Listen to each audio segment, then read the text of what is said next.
Hello বন্ধুরা, চলে এসেছি আরও একটা মিনি ব্লগ নিয়ে। তো আজকে হচ্ছে জন্মাষ্টমী। তো তার জন্য রামদা আর পম্পাদির বাড়িতে আমাদের ইনভাইট আছে। তো দেখো, এখানে আমি প্রথমে একটা রিলসে শ্যুট করছিলাম। তো তারপরে আর কি রেডি হয়ে চলে এসেছি হচ্ছে পম্পাদির বাড়িতে। প্রথমেই তোমাদের সবার সাথে গোপুকে দেখা করিয়ে দিলাম, তার সাথে আমি নিজেও দর্শন করলাম। তারপরে এখানে থালা ভর্তি করে পম্পাদি প্রসাদ দিয়ে দিয়েছে। আর এখন তোমরা পুটুনের কথা শোনো।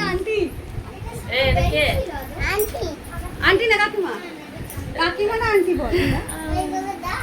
হ্যাঁ, ওগুলো দাও, দেবে না ওগুলো? দে না রে বাবা, এই দে। তোমরা তো অনেকেই জানো যে পুটুন আমাকে আন্টি বলে, আর ওকে না সুমন কাকিমা বলতে বলে। আর ওর জন্য না ও না মানে বুঝে গেছে যে আমাকে কাকিমা বললে আমি রাগ করি। তো যাই হোক, ওটাই সবাই মিলে আর কি ওকে বলতে বলছিল। তারপর এখানে আমরা খেতে বসে গেছি। সেদিনকে তো পম্পাদি অনেক কিছু রান্না করেছিল, মিষ্টি ছিল, পায়েস ছিল। তো আমি সেভাবে কিছু খাইনি। আর জানো তো, সকাল থেকে আমি লুচি খাচ্ছি বলে আমি না রাতের বেলায় আর লুচি খাইনি। আমি একটু মুড়ি খেয়েছিলাম, তৃপ্তি করে কিন্তু আমি মুড়িটা খেয়েছি। আর মিষ্টি পায়েস আমি কিচ্ছু নিইনি। তো যাই হোক, আজকের এই মিনি ব্লগটা এতটা পর্যন্ত। দেখা হচ্ছে আবার নেক্সট ব্লগ।